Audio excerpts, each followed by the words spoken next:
Hey, welcome back to my channel. I'm Carly, the owner of Carly's Creations, and today we're going to do a little bit different of a tutorial. I'm going to show you some tips and tricks that I've learned along the way for photographing my products for my social media outlets and for my website. I do it all from my phone, and I use a lot of the stuff that I already have in my home to keep my costs down, keep it cost effective, and still professional as possible. So I am in by no means a professional photographer. This is just kind of what I've learned over the years. So I hope you guys find this helpful. If you have any questions, let me know below. Don't forget to hit that subscribe button, and let's get started. Okay, so I'm going to show you one of the things that I use a lot if I'm photographing inside. Whoops. Is this board that I got from Walmart, okay? It's in the craft section. In my Walmart, I have a whole section of like blank wooden platters, like with the paintbrushes, things like that. And this is where I found it. And it's just a plain board, right? It's wood on the back. It's probably meant just to make a wooden sign with, but I use it as a backdrop. And I usually get a really good photograph when I'm using this. I try to keep my pictures very neutral, not crowded. You want to really just kind of hone in and focus on your product, but give it a nice background, some good lighting, and a little splash of something just to kind of keep it interesting. So I'm going to flip my camera around and I'm going to pose a couple things. I'm going to show you how. So here's our board here, right?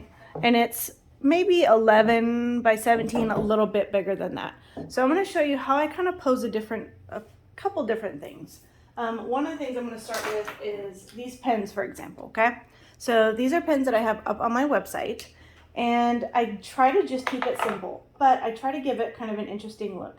So for this, I would do maybe like every other pattern and kind of stagger them a little bit. You don't want them to just kind of be stacked there because that's real kind of boring. So you could do this. We could photograph it just like this and be done. But if you're wanting to add just a little extra something, maybe we grab this little silk rose, okay? And so I would kind of just put it to the side, maybe something like that. And then I would photograph just right on top. But what I'm gonna do is I'm gonna crop out this part of the rose. So I'm just gonna get a nice, clean, crisp, up close picture of my pens here. And that's it. So it's very simple. Pictures like this, I usually do either in my dining room or in my office where I can get some good light. Natural light is your best option, okay? So I'm gonna show you another option. I got this, gosh, I don't know, I've had it for so long. I think I got it at Hobby Lobby. But you can find it, obviously, anywhere that you can find fake and artificial flowers, right? So nothing fancy, right? So what we can do is we're gonna move these pens and we're gonna photograph something else. So we're gonna get this tumbler here, okay? So this is a big 30-ounce tumbler, also on my website. And we're gonna put this at a diagonal, okay? Now for me, I have a little trouble with this because my house is tilted. You've probably heard me say that before because it's an old house, but it's actually staying right now. So with these, what I can do is kind of angle them in maybe, just to give it enough, something like that, okay? So this kind of gives it just that little pop of color with still keeping it very simple. Okay, so I mean, as you can see, this is a really pretty simple way to photograph a tumbler. There are times where I do go outside if the sunlight is just right, where I can kind of tilt my tumbler enough where maybe the sunlight's coming from an angle and it's gonna catch some of this glitter right in here. I do like to photograph them outside. The harder part with outside is you will get more glares. So for me, it kind of just depends on the time of day, the amount of sunlight. You actually get a lot of great photographs when it's overcast as well. But I do like to do that outside. And I honestly, when I go outside, I just pick a spot in my grass and put my tumbler down and kind of tilt it and angle it until I get the right angle. And that's all I do. So I don't use any other props or anything like that. So with this one, what I did was actually kind of simple. So it's another tumbler, I know, but we're gonna change this up a little bit, okay? So I have these rocks that I got from Walmart in the floral section that I use just for other projects. And what I did, instead of adding some greenery, because it's kind of a beachy scene, I wanted to kind of pull that in with the picture, okay? So I got a few rocks. And then I kind of just staggered them like so, okay? Almost making like a river bend, kind of a rivery scene. And I kind of just tilted my tumbler like that. And that's how I photographed that one. And it actually came out really cute. And I'm gonna show you a few pictures, example pictures here in just a second. So, I mean, look how easy that was. Easy, right? And I didn't have to go buy anything extra. Like I said, a lot of stuff I just use straight from my house. Okay.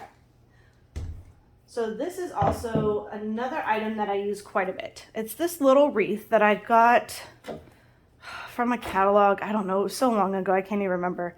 And it came in a set of 2. And it's got this really cute ribbon attached to it. So I actually use this a lot for fall because it's quite perfect, actually. So, you know, I'll kind of just play around with it, position it, do what I want. And then I will get my tumbler and a lot of times just kind of gently set it right in the middle. Sometimes I move the bow out of the way, sometimes I keep it. And I kind of just play around with it until I get quite the angle that I want. And then we would photograph it like that. So now mind you, we're cropping all of this out, okay? So you're just getting the main portion of the photograph in there. So that's kind of how I do that. Now, the next thing I'm going to show you, I'm trying to keep this short so it's not like a 5-hour long video, is my light box. So this is my light box here. I did get it from Amazon, and it folds up nice and flat, so it's very easy to store, kind of like a little tent. Let me move this stuff out of the way. Okay, so this is the whole light box, right? So when you're not using it, I kind of just slide it in between my desk and my work table, and it works fine. And then when I go to use it, I just pop it open. There you go, light box done, right? Let me angle the camera. Okay. So this is the whole inner part of the light box, and you can kind of tilt it and play with it however you want. I tilt it, so this is the top. I tilt it like this, so I'm photographing from the top. But for the purpose of the video, I'm gonna do it this way so you can kind of see. And then what I would do is just, I take my board, and I would lay my board flat down in there. Maybe I get some faux fur and I lay that flat too. Whatever your background is, we're just gonna lay flat in there. And then this just Velcros all the way around, like so, okay? You may have been wondering what this is for, right? I know, looks weird, forgive me. But it is to hold your camera. So when we're putting it up, like how I normally do it, I would have this, and this is gonna cut out all of that glare. And so what I do is I kind of open this opening a little bit, and I kind of hold my camera right in here. Mind you, all of my pictures are done on my phone. So I'm holding my phone here, and what this whole box does is gonna create a glare, pretty close to glareless photo.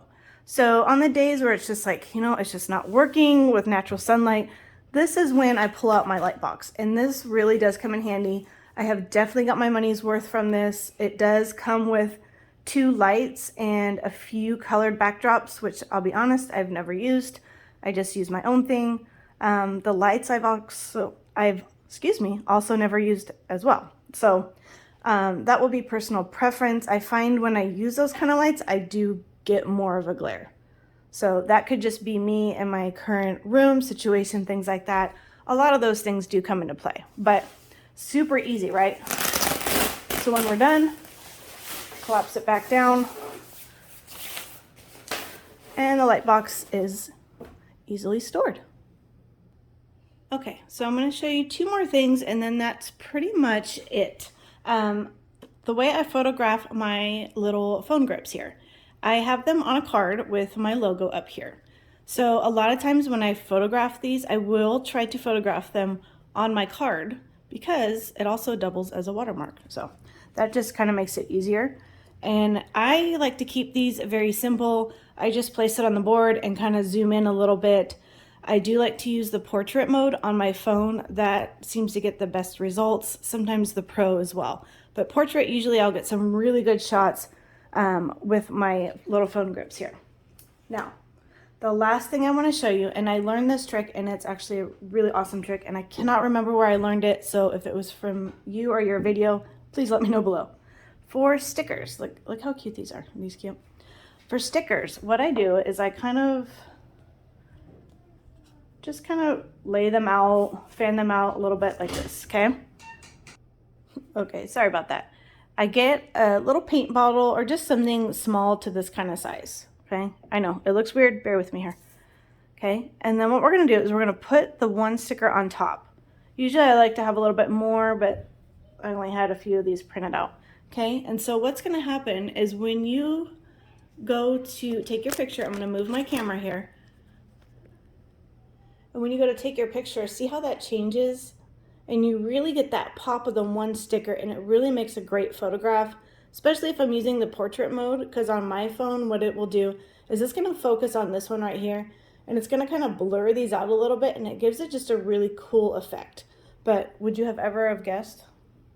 Paint bottle. So that's what it looks like from the side and the top.